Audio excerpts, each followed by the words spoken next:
Wasn't that delicious? So good. Your bill, ladies? I got it. No, I got it. Seriously, I insist. I insisted first. Oh, don't be silly. You don't be silly. People with the Wells Fargo Active Cash credit card prefer to pay because they earn unlimited 2% cash rewards on purchases. Okay, rock, paper, scissors for it. Rock, paper, scissors, shoot. No! The Wells Fargo Active Cash credit card. Visit wellsfargo.com/activecash. Terms apply. Hey everyone, it's Cal Penn. I'm inviting you to join the best-sounding book club you've ever heard with my podcast, Earsay, the Audible and iHeart audiobook club. Every episode, I nerd out with amazing guests and dive into the best new audiobooks available on Audible. It's the book club for your ears. Listen to Earsay, the Audible and iHeart audiobook club on the iHeartRadio app or wherever you get your podcasts.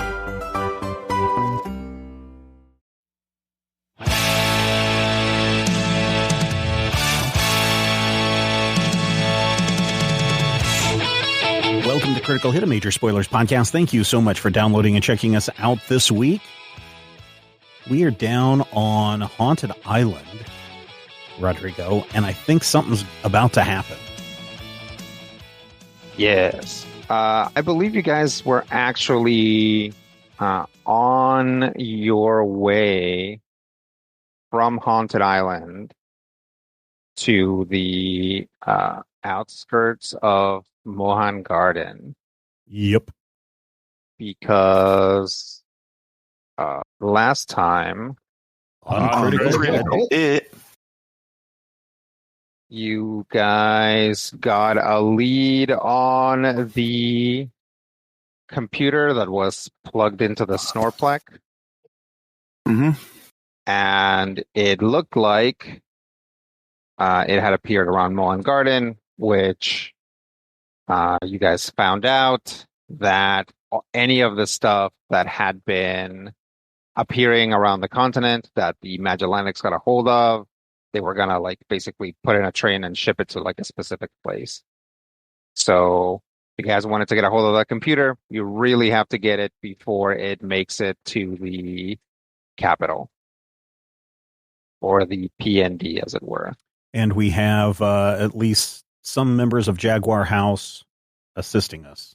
It's more like they were going to hit this train anyway.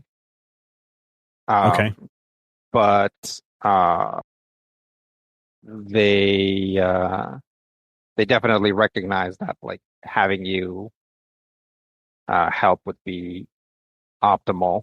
So you guys were traveling, literally flying extremely low and extremely fast to literally fly under the radar. It takes a few hours, but you guys eventually make it to the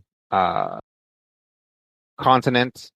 Technically, the Mohan Garden is in a region called Obelem, but it's kind of it's pretty close to what would be a border between Obelem and Netheria.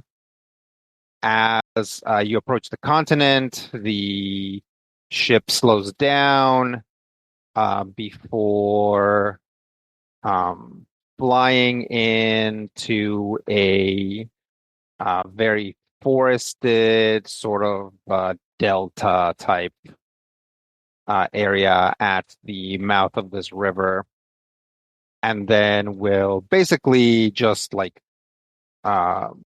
land in the middle of the river. Right. Captain Buckendorf says, "All right, here are the coordinates that the Jaguar House sent to me." Okay. Are we dropping in any mechs? Dropping in mechs? How do you mean?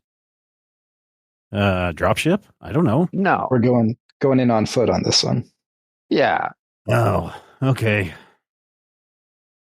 No, it takes like hours to prepare your mechs. Like minimum, it takes hours. And then we have to have a window so that they don't get shut down on orbit.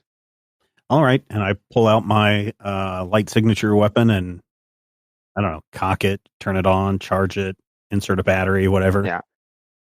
Cock it and pull it. Yeah. Wind it Okay. up. Yep. Pop it. Twist it, pull it. Bend it. Whip it good.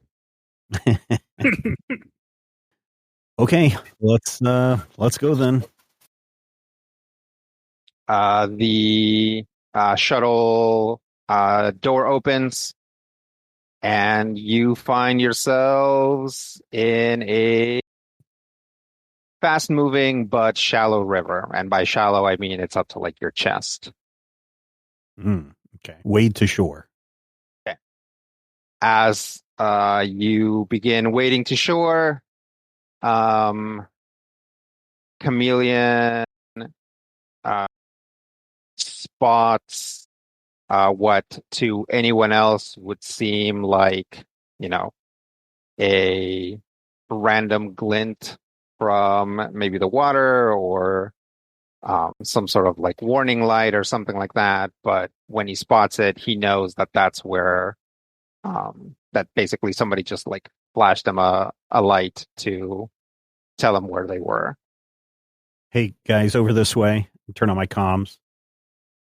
This is Chameleon. Tank, is that you? Over? You get a response. Negative. Please proceed to the rendezvous. All right. And we'll continue to walk to the rendezvous point. Okay. You guys climb out of the river, and by the way, the shuttle like lifts up, takes off. Walk for a little bit, and then find a big box truck. But, a super future box truck with like, I don't know, fins. Who knows? But basically a box truck. We'll say that it's a hover box truck. There you go.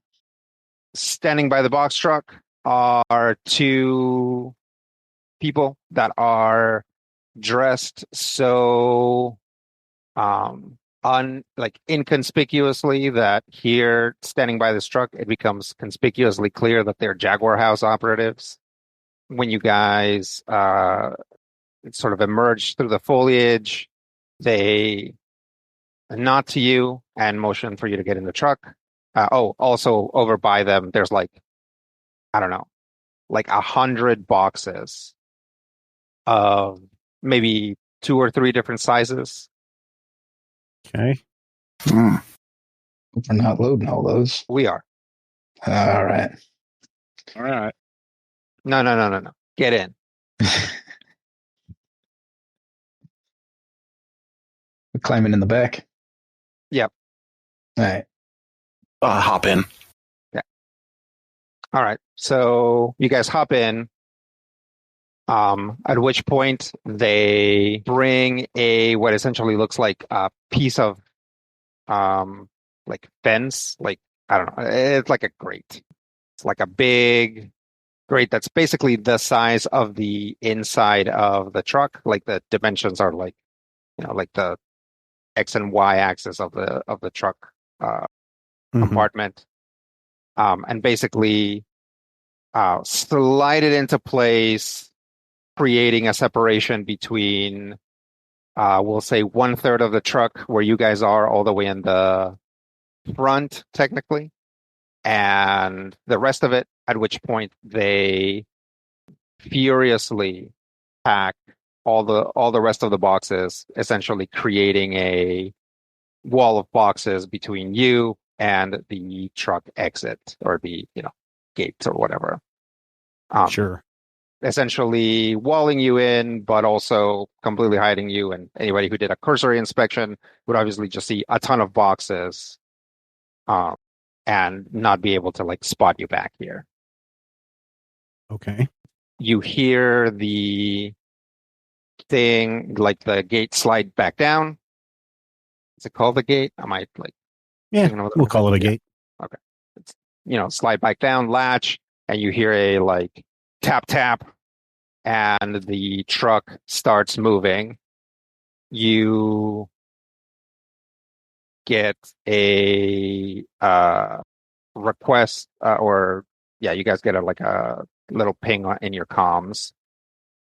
This is Chameleon. Hey, we are going to head in. You just take it easy. Try to keep your comms as low as possible, because there's a bunch of RFID readers we need to get through. Okay. Going silent. Good thing none of us are claustrophobic. I'll go ahead and turn my comm off too. Has this been a maneuver that that Chameleon has been involved in before? You've never been the thing being transported, but yes. Okay. All right. Usually you're one of the people like loading the boxes up. Sure. Yeah. All right. So I'll share that information with them. We've done this a lot. Sometimes successful, sometimes not. Fair enough.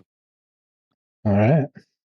As you guys continue, there is suddenly an event.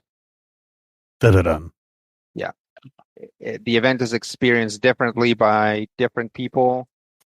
Dr. Bees and Tucson basically get a ping that something in their whatever device they use basically just try to brute force its way in. Chameleon and Bandwidth get a little message in their field of vision that says, SSE's proprietary firewall has detected one threat. Bandwidth? What does that mean? Something's probing for us. No. You get your comms activate from the driver of the truck.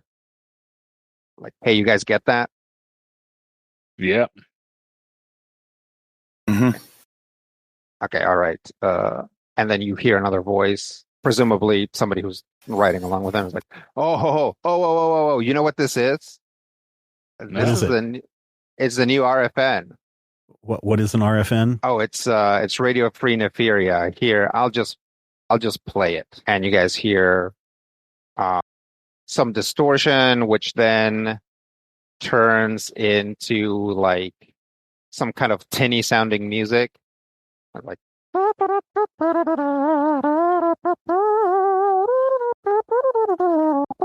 cuts out, and then you hear a voice. It sounds like a woman, and there's kind of also kind of a fan noise in the back, not like a constant whir, but like a kind of thing. And she says, "Hello, hopefuls. This is your favorite pirate DJ Cosmo Memory, coming to you deep from beneath a pile of laundry in your grandma's apartment. Today, I want to talk about the many social failures of the Magellanic Authority. Did you know that when the Magellanics took over, they tried to start a new calendar? Yeah, nobody remembers that because it failed before it was even implemented. According to some files we found, the team tasked with implementation kept missing its deadlines because they themselves had switched to the new calendar. The incompetence. Do you remember New Imperial? The made-up language the Magellanics wanted everyone to learn? Old-timers will remember this one. Heard you guys had to learn it when you were kids. Here's the thing, though. Learning a new language is hard, so the Magellanic Command, which is incompetent, never fully learned it, and it eventually fell by the wayside. Good news, though. Your grandpa knows a language nobody else speaks or will ever speak again. Now, you might think that the Magellanics successfully implemented the stellan as a currency, but to that I say three things. One, they didn't. The stellan is just the old empire's coin with a new name. Two, in removing fractional units, they made everything more awkward. Hello, street food vendor. Is this meal 5650? No, it's 5,650 stellans? That seems unnecessarily complicated. Three, I know you're saying buying a meal for 5,650 stellans? Yeah, I know. Good luck. Inflation is so bad, you'd be lucky to get a bag of bread for anything less than 6K. that's it for today. And remember to hone that hope until the brandishing comes. This has been Cosmo Memory for Radio Free Neferia. Good night. And it cuts out. Sounds like a freedom fighter planning on setting up some kind of rebellion. Oh, yeah, we've been trying to get a hold of these guys for a while, but they're sneaky. They don't want to be found. Well, I can't imagine why. But you guys actually basically all of your firewalls cut a copy of this, so you guys now have a copy of it. Yeah, You can nice. put it in your inventory. That's something. Note to self, design role-playing game that revolves around digital inventory. Oh no. I'm in. I leveled up to level 3. I get an extra gigabyte? Sweet. Oh, what is it called? Have you guys ever heard of Fathomless Gears? Brian. The name rings a bell, but I can. So it's by the you- Interpoint Station guy. And basically it's a game where you're mechs and you dive down to the bottom of the ocean to catch eldritch horror fish. But the way that it's set up is you set up where in your mech everything is, including the capsule where you are, and enemies, and you roll about where you hit them and where they hit you, so they can specifically hit systems and maybe even just get lucky and hit where you are and kill you. Anyway, just it's kind of it's like an inventory management from Resident Evil, except you die if you don't flip your shotgun the right way. Amazing. Sorry, just complete derailment there. But you guys continue driving. Do you guys say anything while you're on your way? So, is there any You guys- protocol we should be aware of for these missions? Yes, Chameleon. Don't get killed. Don't get caught. All right. Strike first, strike hard. How are we infiltrating this train? Are we just rolling up and jumping on board, or are we going to try to sneak on? That sounds like a question for the guys up front. I guess we'll Hey, find out at some guys point. up front, this is Chameleon. Are we being deposited on the train, or are we pulling up alongside and jumping on? No. We're gonna get you somewhere and get you prepped. Roger that. Oh, that's better. So you guys Yeah. drive for a bit longer, and eventually you hear or maybe feel a big sort of garage door or hangar door opening. Then you start driving again for just a second, to get inside wherever it came, and then the door starts to close, at which point you hear the gate for the truck open and slowly start to see bits of the outside as some boxes are furiously removed from where you are before they jump on and pull the gate out, letting you back out. Thanks for the ride. Yep, no problem. Jump out. As you jump out, you realize that you are, in fact, in just a big garage. You could probably easily have maybe 12 cars in here and still have enough space to walk around. There are only 2 vehicles here. The truck that you came in and an entirely identical truck to it, which is now being furiously loaded with boxes. As you guys walk around a little bit, you also notice that there's 2 other Jaguar operatives doing something to the windshield of the truck you came in with. You realize that they basically pop it off, run over, and install it on the other truck, which apparently didn't have a windshield. You can surmise that this is because the RFID thing that they maybe need to get past checkpoints is installed into the windshield. So rather than try to uninstall that, they just take off the whole windshield, presumably because there's some anti-tampering. Anti-tampering? Yeah, anti-tampering, thing going on. One second. From off over there, you hear, "Hey, loser, get over here," which Chameleon immediately recognizes as Tank's voice. I look around. I don't see any losers here, dude. Have you looked in the mirror recently? Oh, that's a good one. That is a good one. Yeah, I thought you'd appreciate that. What do you got for us? Tank walks over to you. Once again, Tank is a young, handsome guy. He is tall, but so are you guys, so that must not be very impressive. But he is pretty built. He's not like super buff or whatever, but broad chest, thick arms and legs, good solid shoulders. He is dressed in a hoodie and jeans. He says, "We've got somebody over at the train station. They're going to find us a way in. And we're just going to run in, get into the train car, and find your thing, plus a couple other things that we're looking for.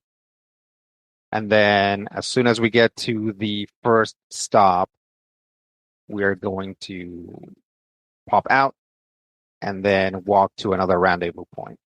We're trying to get in without them realizing we're on board the train then. That's right. We do not have the sort of firepower for this mission that it would require to, I guess, not be smears on the ground if they spot us. Yeah, I wouldn't want to try to do this without a frame or two to back us up if we were going to do it that way. Yeah, no, this isn't, I don't know if you're aware of this, but this isn't just any train. We're trying to get on the worm here. I take it that's some sort of military train then? No, it's just this like super extra huge train, but the Magellanics tend to hire like outside security for it. We have like some people in the house have this theory that that's the only reason for this train is so that the Magellanics can keep these people on the payroll all the time. But I mean, it is a big train. So, okay, first off, we can't go in with you looking like this. You look like a really strange group of assassins with your little hard suits. So let's get you some plain clothes. You can keep your guns. He leads you to where there are basically, those like big giant like laundry hampers that they have like in, big industrial operations or like prisons. Mm-hmm. Yep. The same thing in the United States. It's just like, here's a ton of clothes that you guys can like pick out. Let's take a moment to talk about fashion in the Imperial Corps, especially for the working class. So, you can assume that most things that are available to us today in modern day US would be roughly available with like some important distinctions. The Magellanic Authority and the Magellanic Empire are very segregated both by quote unquote race and class. So working class people are basically kept from wearing anything but working class clothes. And what that means is that they tend to be pretty plain clothes, except for the fact that a lot of them have some like kind of piping built in. It kind of looks like a radiator, usually along the sides on the back. And that's like literally for cooling. If you are working on something that gets really hot, you can actually plug something into it to run some sort of like coolant through it. So that's one aspect. The other one is that certainly most like outerwear, like coats and, if you're wearing like thicker pants or whatever, are going to be pretty close to one size fits all with like, some like major sizes, or like, some like, maybe there's like a small to medium, a large-ish, and like if you're like a very large, then you maybe get another one, but probably not. What that means is that a lot of clothing has sleeves that are like retractable and have straps to get like the correct size on you. And same thing with pants.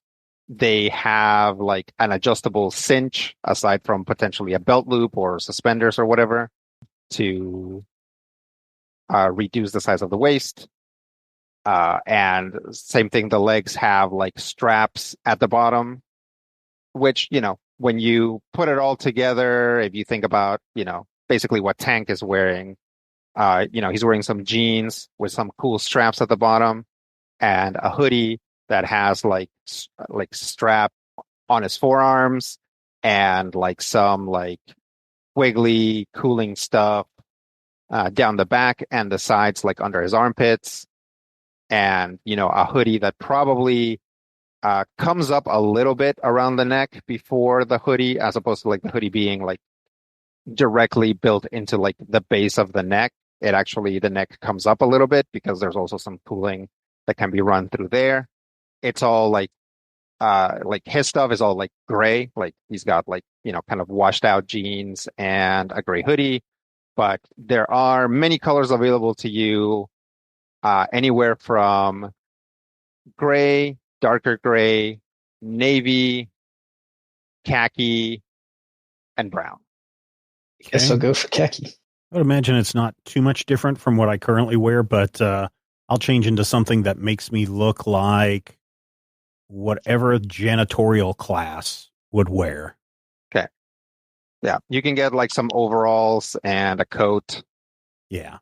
Also, for here specifically, they mostly have like skull caps and beanies. If you were maybe out in the fields, they would probably have like hats with brims on them, including like they actually have like ball caps. But again, they all tend to be in like very muted colors because like it's kind of like enforced fashion. Like people in higher rungs can wear whatever they want. So yeah, Chameleon can get like maybe some overalls, and a coat as like the main outerwear, and like some like sunglasses. Yeah. And then maybe a beanie. Yeah. I just know that the upper echelons pay no attention to janitorial class, and so I can get about unseen and unheard fairly easily. We'll grab just a gray ensemble and beanie. Okay. Yeah, I think I'll pretty much follow suit. Just kind of watch what other people are putting on and just more or less try to pick similar stuff to blend in. I guess I'll go for khaki, and I'm looking for something that makes me look like a mechanic. You can actually find some like big bib overalls too. Oh, good. So that'll definitely get you there. And so you can have like a long sleeve kind of wool adjacent shirt with some big bib overalls, and then like, a beanie or something, or you can like potentially throw like a coat with a hood over that.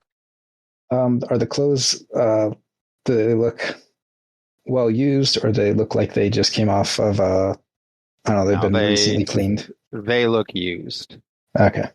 They look clean, like they're clean, but they're definitely worn. Some, like a few things have holes in them, but that's pretty rare. They're like generally in good condition, but very clearly have been used and washed before. Well, if this one is missing grease, I'll find some to apply. Well, there's actually plenty around because apparently cars come in and out of this garage all the time. Okay.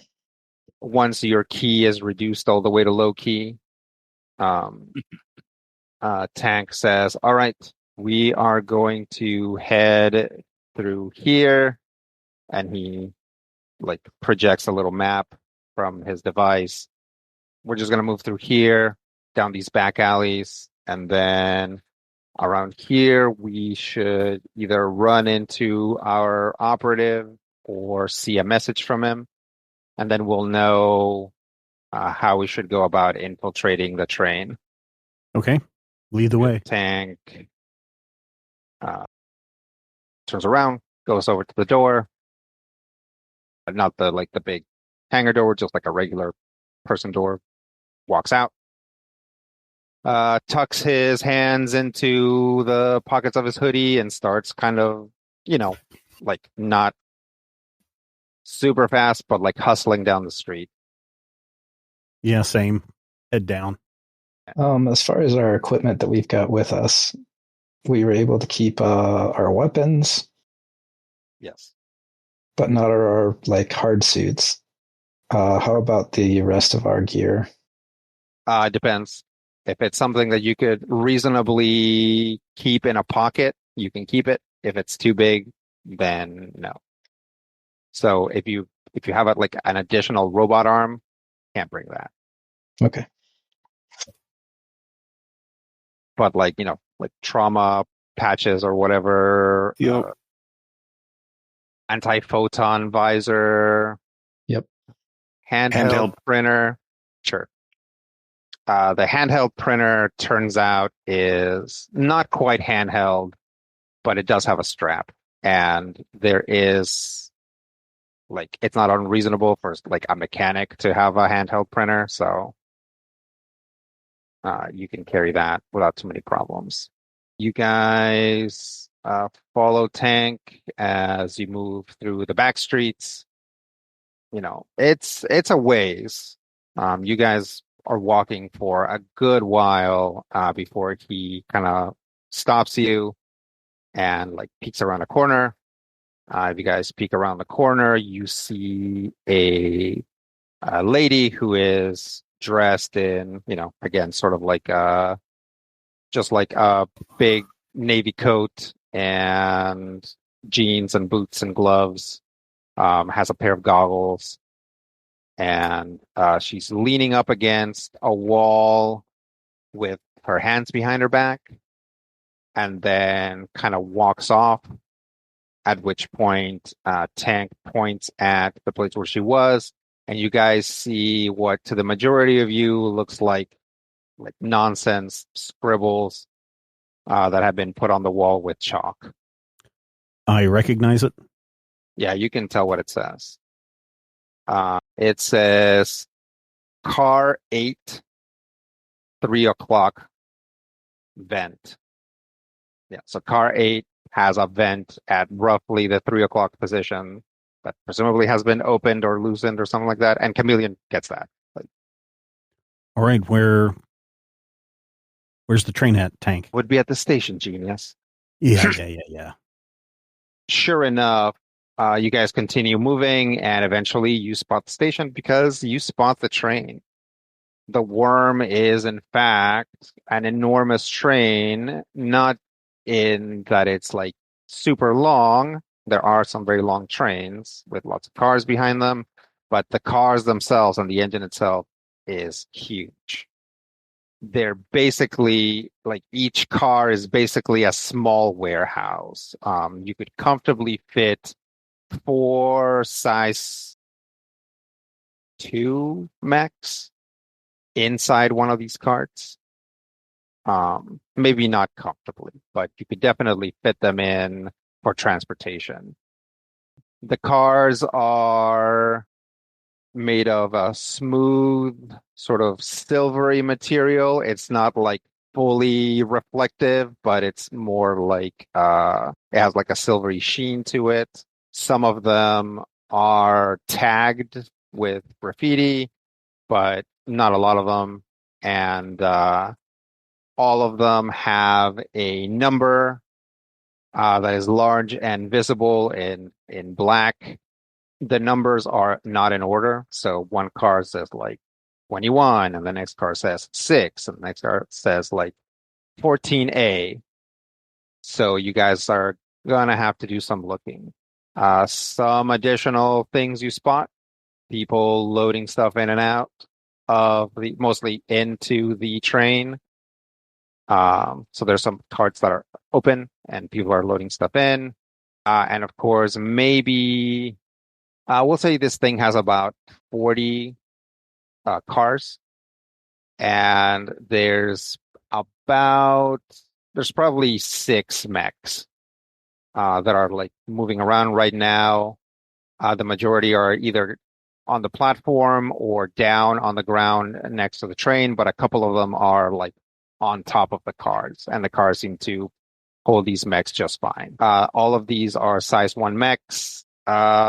They appear to be mostly assault mechs, with like maybe a few of them being like sentinel type mechs. Is there like a broom and a dustpan that I can see anywhere just standing by idle? Sure. Okay, I'll grab one of those and start sweeping up stuff from the platform as I walk down the platform. Yeah. We have to have tickets to get in here, or? I mean, you would, but we can just go around and try to get inside.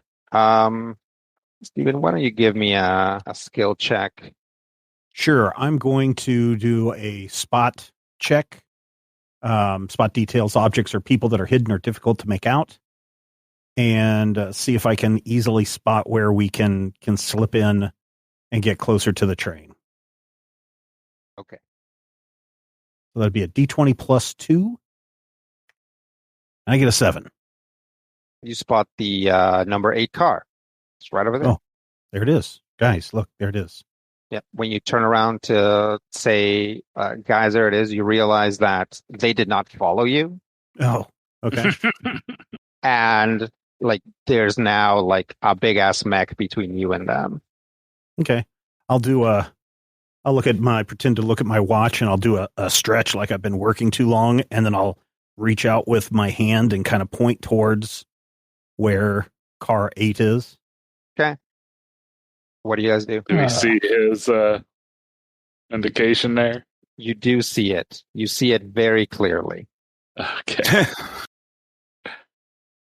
And like twisting. Now I'm doing some twisting stuff. Pull up my legs and get those quads stretched. Yeah, you also see the sensor cluster of the mech just look over at him and just kind of stare at him. Maybe that'll give those guys time to slip through. Is that enough of a distraction that we can just walk behind and around? Let's see who's in the lead here. He's the sneakiest, well, Chameleon, but Chameleon. The one who's providing the distraction. Chameleon is the sneakiest. Good thing he burnt his turn. Yeah. Not sneaking. While it's distracted, maybe we can get somewhere quickly. Sure. I'll give it a shot. What are you trying to do? Yeah, while its sensor cluster is pointing the wrong direction, then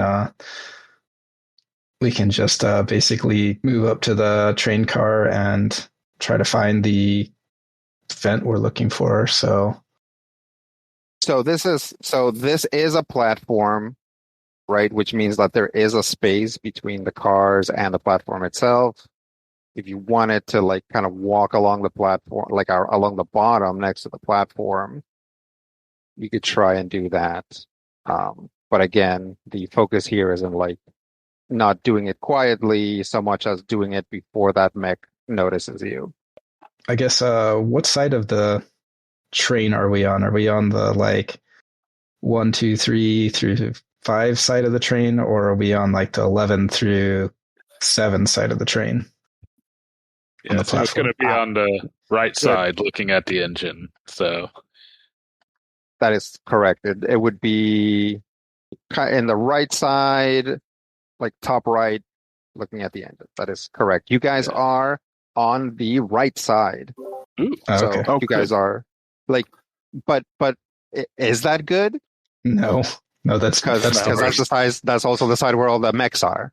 Yeah. So, So, or maybe the majority of the mechs. There could be some on the other side too. This train is very large. So yes, you are closest, as close to it as you could be. You are also as much in the sort of like quote unquote the open as you could be. does there seem to be like workers that?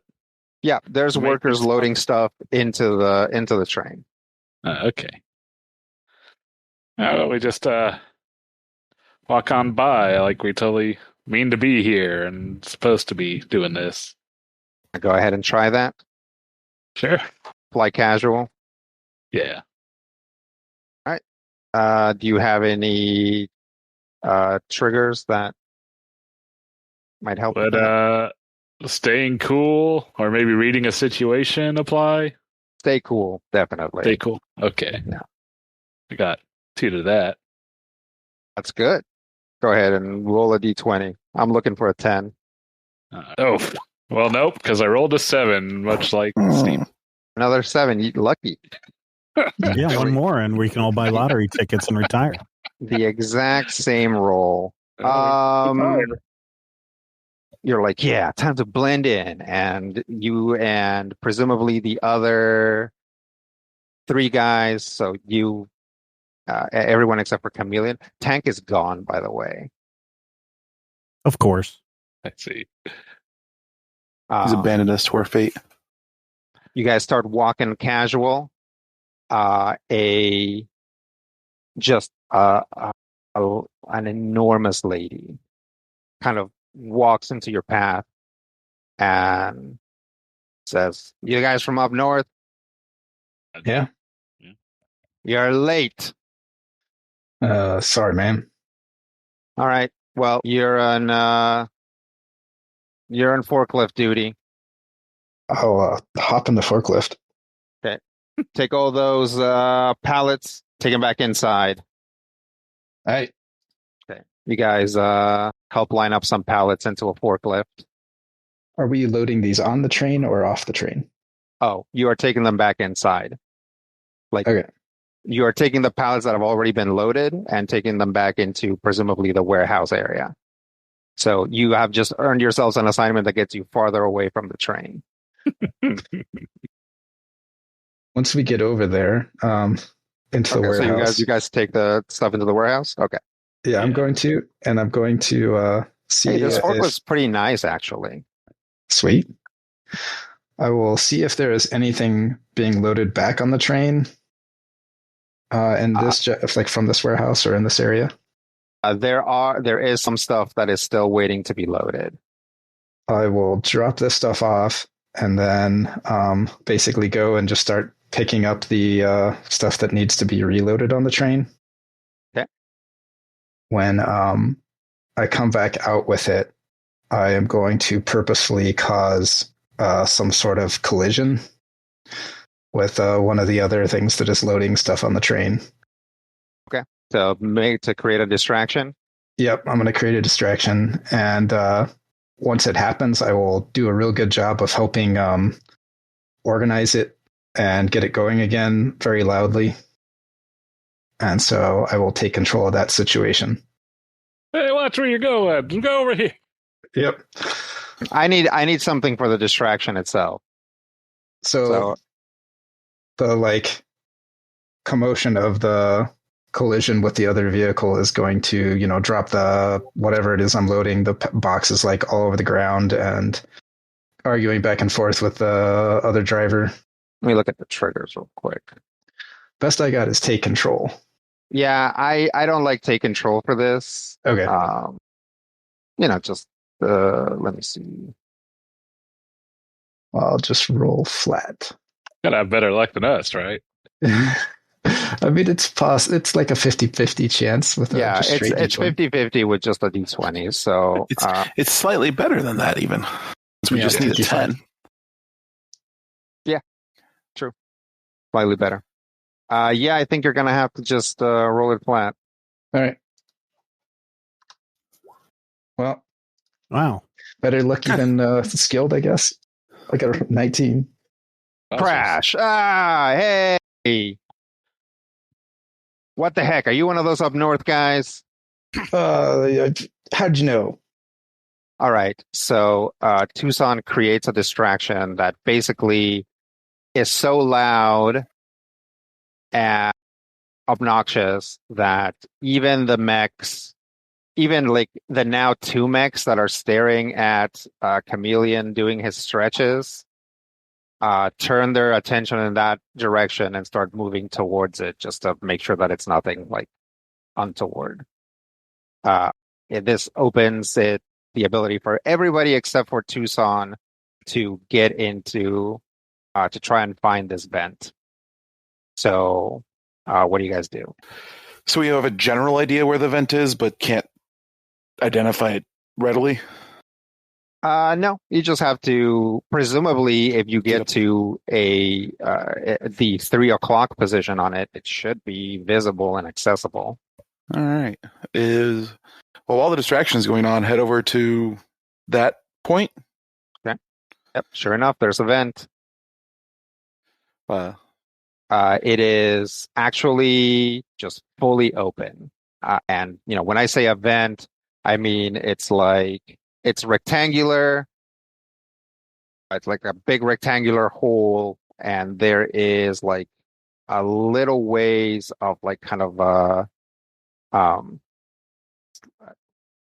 I don't know why I'm trying so hard to do it. It's like a Jeffrey's tube. Like just like a John McClane size vent. Yeah, that's right. Okay. It is a Hudson Hawk sized vent. Yes. Yeah, come to Mohan Gardens. It'll be fun, they said. You guys crawl in? Yep. Yes. Does anybody have any way of helping Tucson extricate himself before you do that? No is okay. It just means he's going to have to do it himself. Distraction. Yeah, I was going to kind of see maybe what we had to work with inside the train car, maybe. Okay. I mean, I can do that before we get into the train car. I can probably blow something up.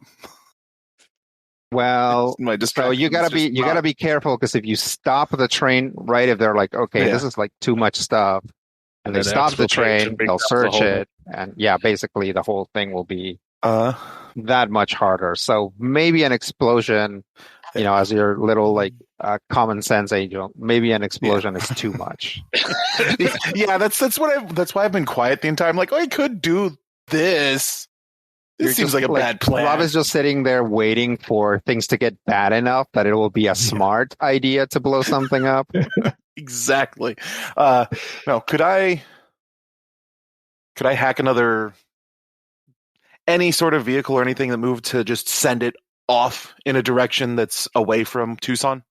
Absolutely. You actually have your pick of things to hack. There are you can't hack the mechs because they're like kind of like hard coded or whatever. Like they have like actual like ICE type protocols to keep people out, and that would be very dangerous. But all of the workers are networked, like all of their devices are networked, and the loading equipment. So there's like a couple forklifts and like a scissor lift. Those are all networked and can be remotely operated, assuming that you can hack them properly. There's also things like emergency lights. Like, again, you have like access to like all of those networks can be accessed remotely if you have a way of finding access to it. Plus, potentially something else you might come up with. All right. Hack into the network and just send a. Yeah, Brian? I was going to say, is there just like any unattended object that maybe you could just have kind of roll off topple onto another set of tracks away from this train that like someone just left it idle and didn't park it and it just happened to roll off there? Is that a reasonable? Sure. All right. What specifically would you like to move into another set of tracks? Forklift. Okay. Sure. Give me Woo! All right, All that's a right. 14. Nice. So, yep. Forklift springs to life and begins rolling towards another set of tracks. Everybody that has gathered, or half of the people that have gathered around this forklift and are like trying to figure out what the heck happened. They're like facing the right way to see the other forklift sort of like slowly start to make its way towards the tracks and kind of have like a collective moment of like, what is that? Oh no. And then like, yeah, sure enough, like a bunch of people are running towards that forklift now, giving Tucson an opening to slide under the platform or off of the platform and into that vent. Yep.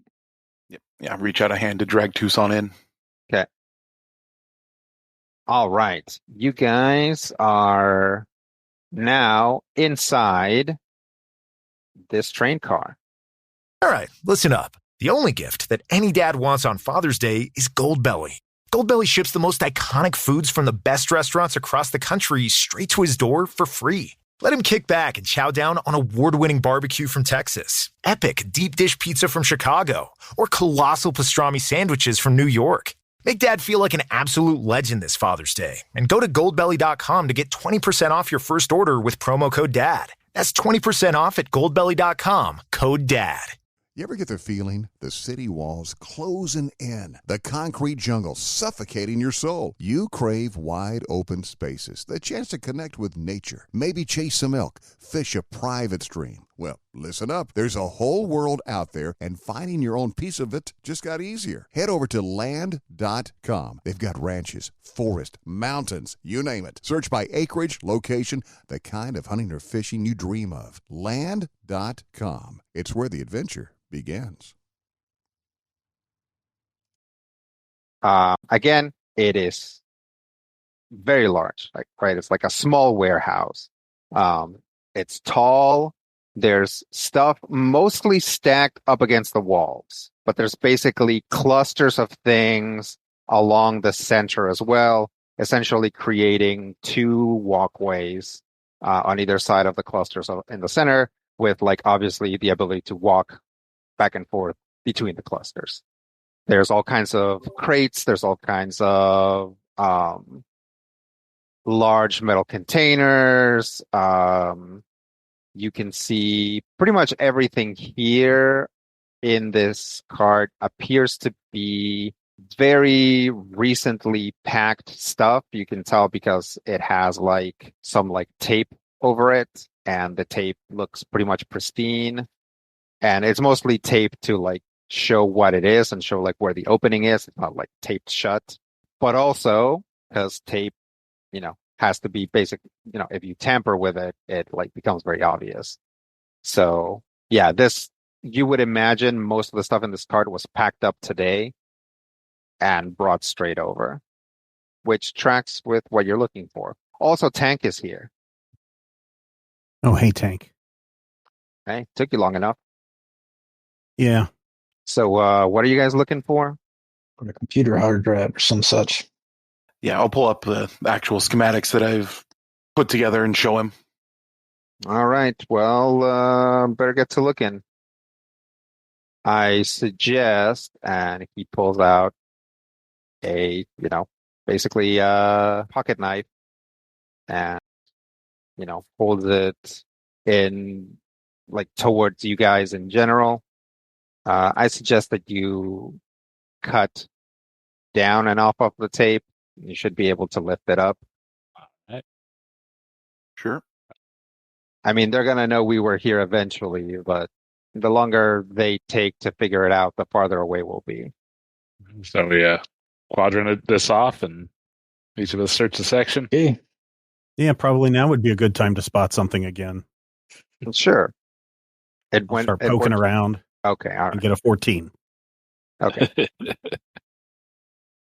Yeah, you spot something as you are getting ready to open up a box. You spot a sensor. Oh, guys, here's the sensor. It doesn't seem to have been triggered yet, but it does seem to be some sort of like proximity thing, and it's basically just pointed straight out. So it's like looking at this box that you were about to get into it. So as long as you don't move the box or walk in front of between the sensor and the box, it should be okay. And you would imagine by looking at its size and everything, and there's probably like anywhere from 4 more of these to 100 more of these throughout the train. Boy. Yeah, I point this out to both Dr. Bees and to Bandwidth. Yeah, give Bandwidth a side eye, assuming he's a bit better at this than I am. Am I? Well, toss up, honestly. Yeah. I'm just trying to think here. So is it going to be like more of a... Would an interruption of signal be bad, or signals it's bad? An interruption of signal would be bad. You don't know if like it would immediately raise an alarm, but certainly anybody who goes, let me check the sensors in this card. Oh, they're all off. Like, yeah, right. Like it would either be immediately bad or bad within the next few minutes. So, if you're trying to do something, you would have to like possibly like spoof a signal in some way. Okay.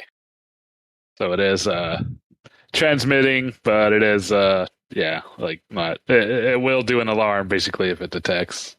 Yeah. When they're disruption. Okay. All right. Yeah. In that case, yeah, that's probably what I'll try to work on is try to mimic and broadcast signals from these devices, and then maybe someone can, if I can do that, then someone else can maybe disable them. Okay.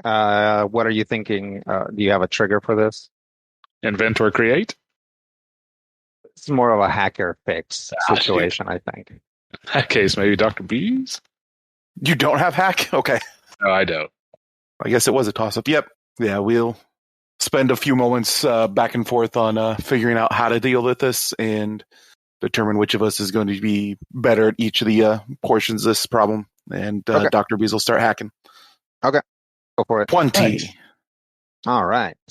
Yeah, this is pretty easy. You just need to basically tell it that the right, like the beam hasn't been interrupted, while somebody basically takes the sensor and like just turns it, like maybe points it at the ground or whatever. You recalibrate it and then you reconnect it so that now, like basically slowly you guys get all the sensors to just kind of point at the wall or point at the ground so that they, don't point at you guys and you're able to like move around freely. As you're doing this, though, the train starts moving. These trains, is there like a good bit of noise when they move, or are these like pretty quiet future trains? There is some noise when they move, because this is like a Gigundus train. And it does run on tracks. It probably does use some sort of like magnetic kind of a thing so that it's not constantly making contact with the tracks. But it definitely, being inside of it, there's definitely this like sort of like loud hum that happens as it starts moving. And it starts moving and then starts picking up speed really fast to the, basically there's like a bunch of like groaning from all of the like crates and stuff that is like affixed as it like basically settles into the, current centripetal situation. Moving in circles, or are we? Yeah. I mean, the planet's a sphere, so I guess that's a good point. All right, yeah, I guess we better get to looking before we get to where we're going. Yep. All right, so you guys spend some time looking. You find, well, Tank definitely finds what he's looking for, which is like a bunch of, just like a bunch of drives. Would there be any handy like consoles or data pads around that might have some kind of manifest? There don't seem to be any here, but surely somewhere on this train there is some. You would just have to, weigh the danger of trying to find one, but also like there's so much stuff here that you do need some way of narrowing your search, especially since it could be, in a crate that's under like 10 other crates. So you guys are going to have to either find some sort of manifest or figure out some way of tracking where exactly it is. Tracking or detecting. Yeah.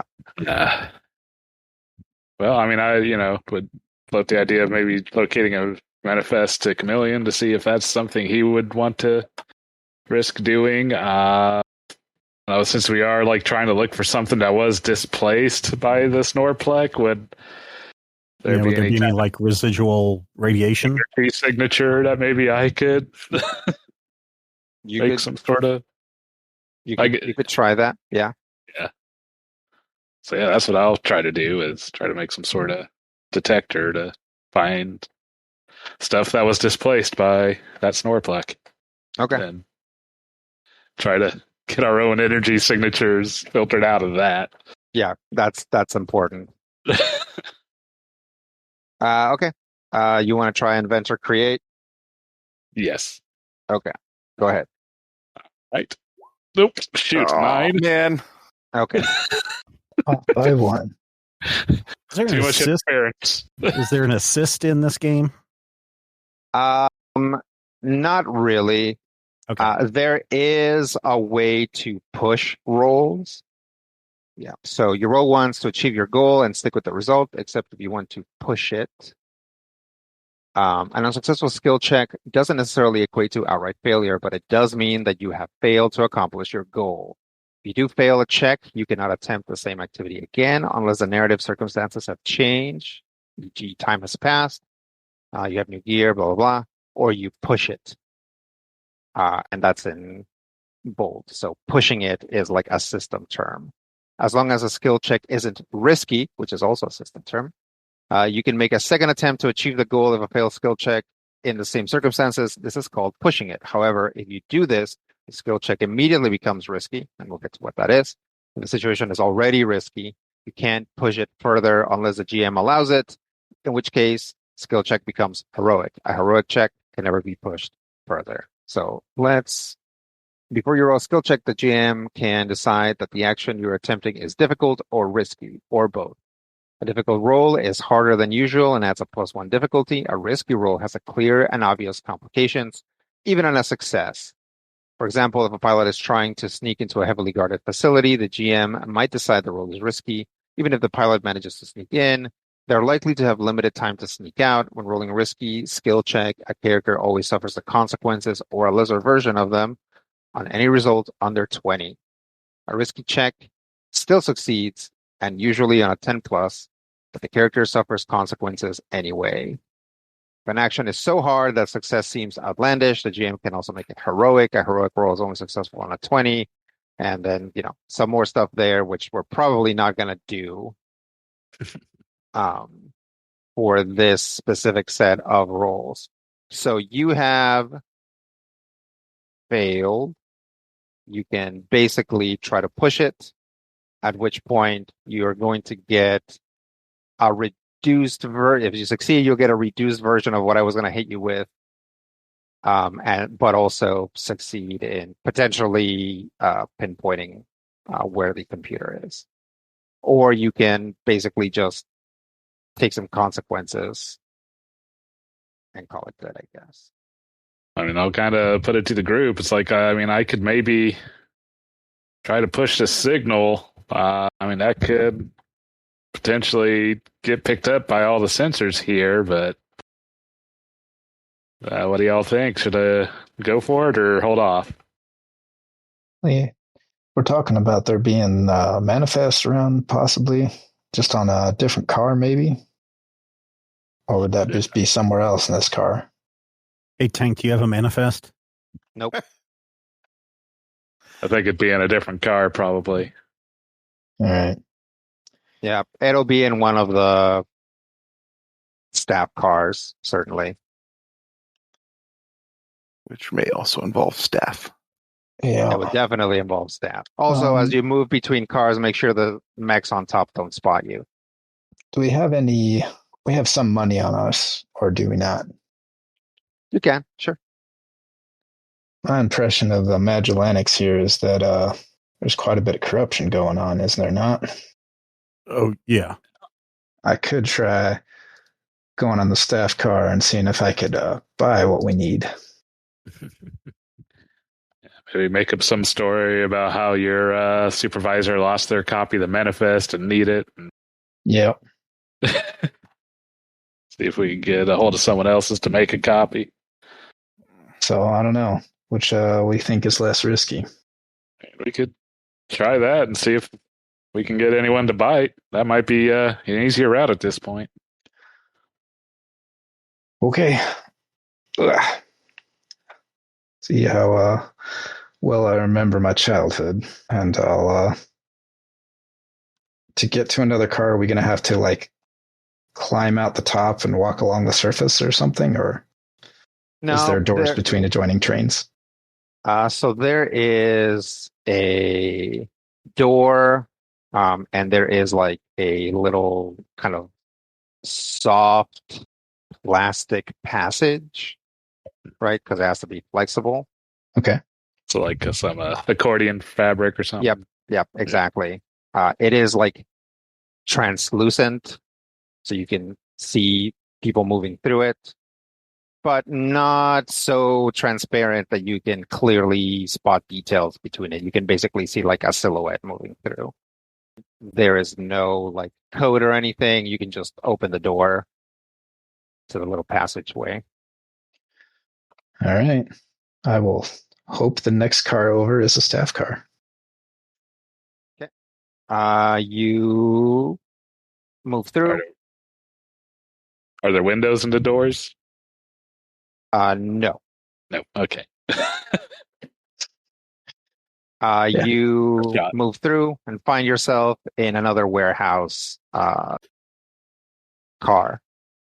Bummer. Maybe try. I'll keep going and see if I can find one on the other side of the warehouse cars. You go 1, that's a warehouse car. 2, that's a warehouse car, and then 3 away. It opens up, and it is not a warehouse car. You appear to be walking into a kitchen. There's no one immediately in this kitchen, but the car continues forward. Well, let's go in the right direction.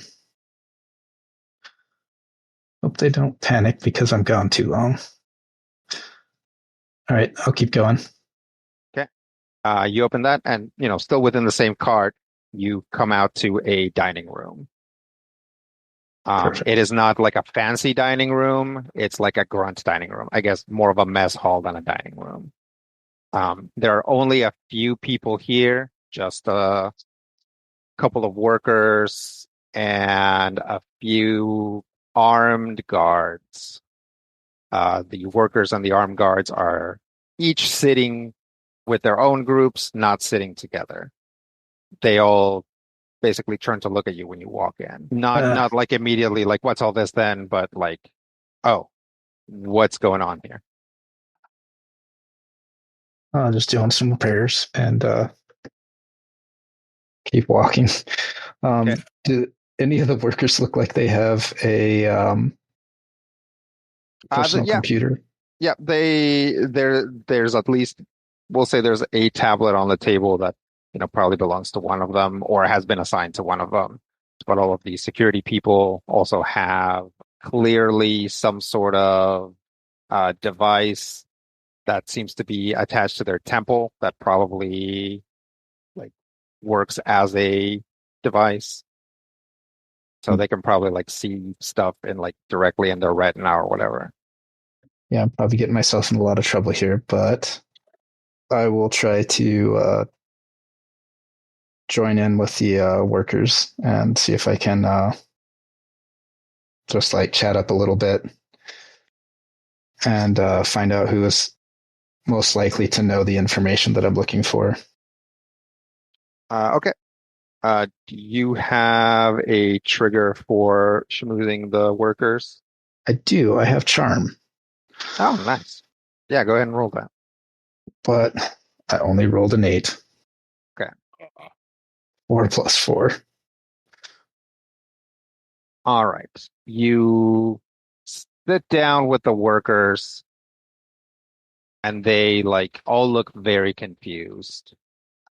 What pod are you assigned to?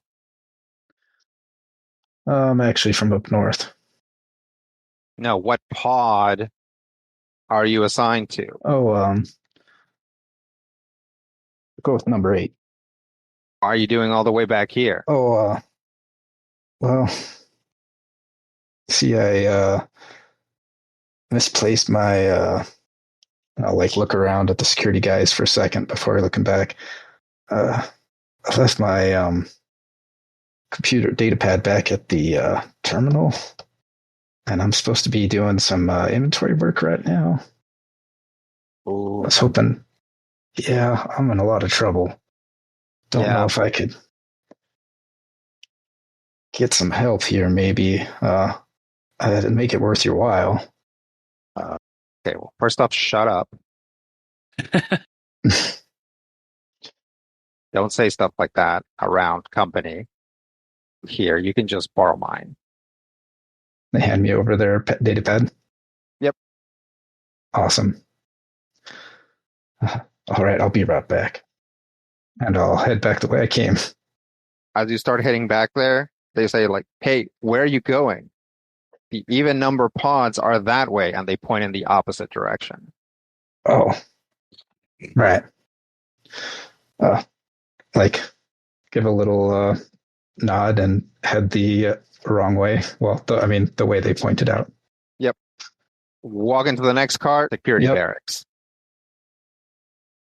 As I am going between cars, the accordion folds, is there any way out on top or on the sides of the car from there before I go into the next car?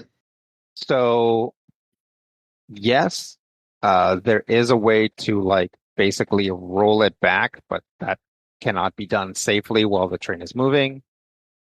If you're asking me, is there a way? Well, of course there's a way. You can cut a hole in it and climb up, but there's no easy way to get out of it without damaging it. Yeah, there's no way to get out of it without damaging it and potentially make it untraversable after that, which, yeah, could be good or could be bad. And Tank said something about there being mechs on the surface of the train. Yep. Yeah, you saw them earlier. They can just walk around the top of the train, so presumably they just do that. Yeah.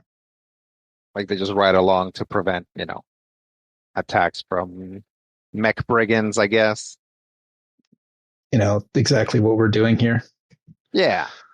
I mean, it's almost like this is some sort of minor setup for some future mission where maybe someone will attack a train that has to be large enough to let mechs be on top of it.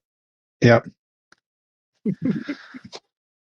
I could either head forward and basically waste some time and pretend that I've done the job I needed to do and then head back, or I could try to escape to the surface of the train and try to test my luck there. You could look at the manifest and see if you can find the part you're looking for, and then walk back and give the data pad back. Yeah, I think I'll just hang out here in between the two cars for a bit, try to find what I'm looking for, download it to my own. Actually, yeah, I'll just basically download their program into my own system. You activate it, and you kind of hastily copy, basically, yeah, kind of clone the data pad onto your own system. Yep. Since it's, it's open and in access mode or whatever. Okay, you have a manifest plus a bunch of other files. I'm trying to decide if it would be a good idea to just send that as a signal over to my partners in crime, but I don't know how well the security is here electronically. Yeah, it might be better to just do it in person. In short range, certainly, yeah. Yeah. Otherwise, you would have to engage like the train's communication system to do it, or send it to outer space and then have like them send it back, which would also potentially get it noticed. I will wait a relevant seeming amount of time and then head back in. Okay. As you're waiting, you get a message. Oh, is it on my data pad or theirs? Theirs. Okay. What's the message? It is, hey, I'm about to take my break. How about you bring that booty over here?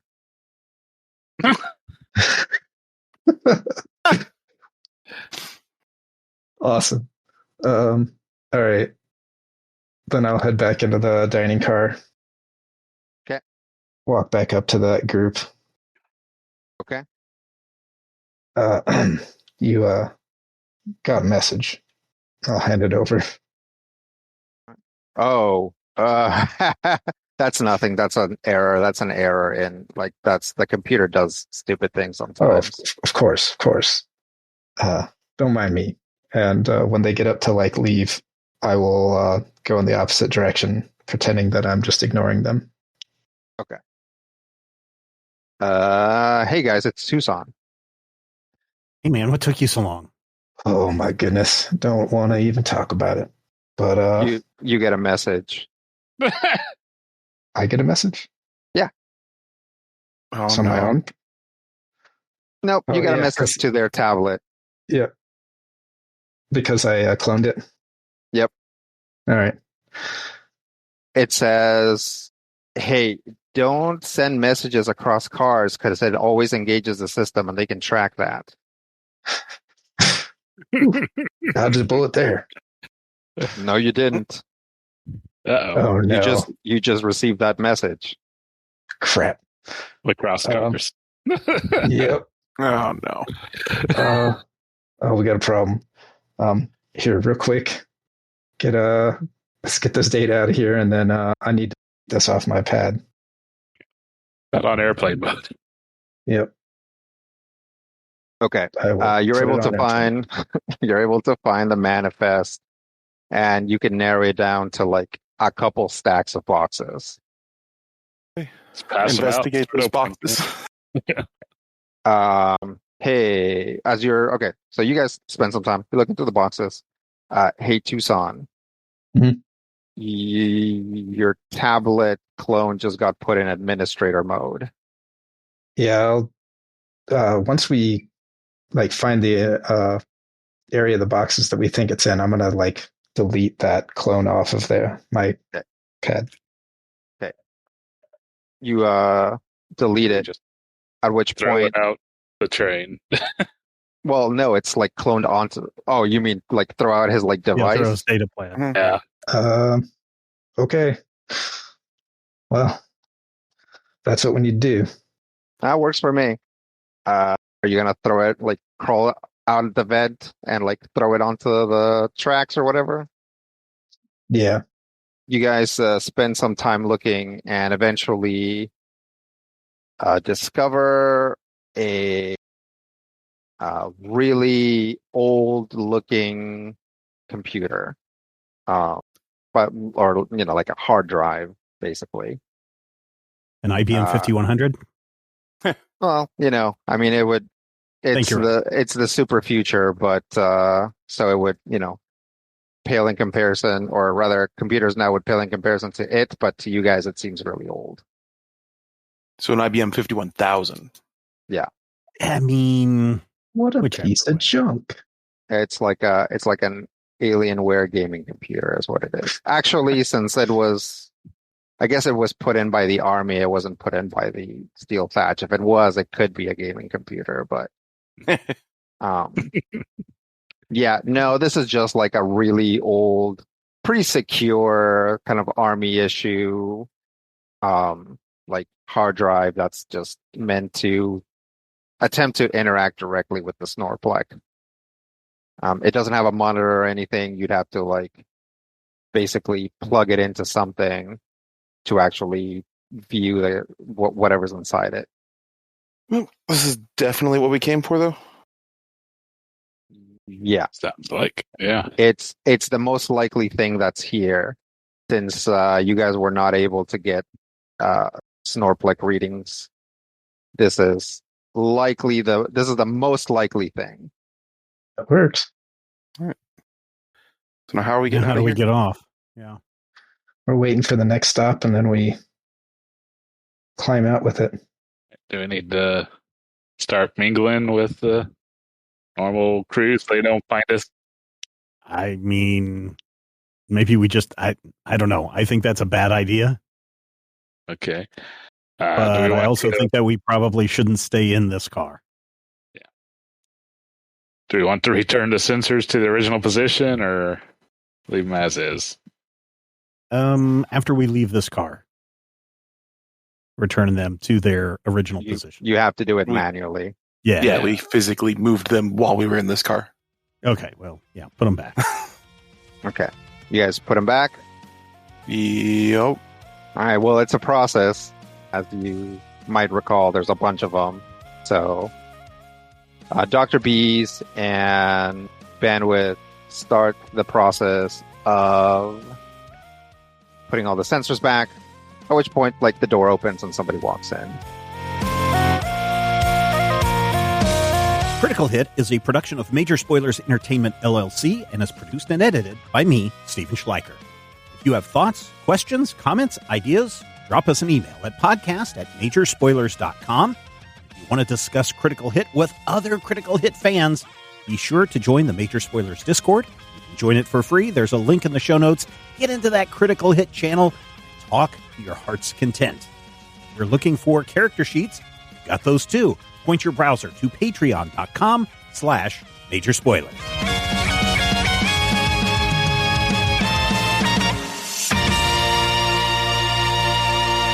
This podcast is copyright 2026 by Major Spoilers Entertainment, LLC.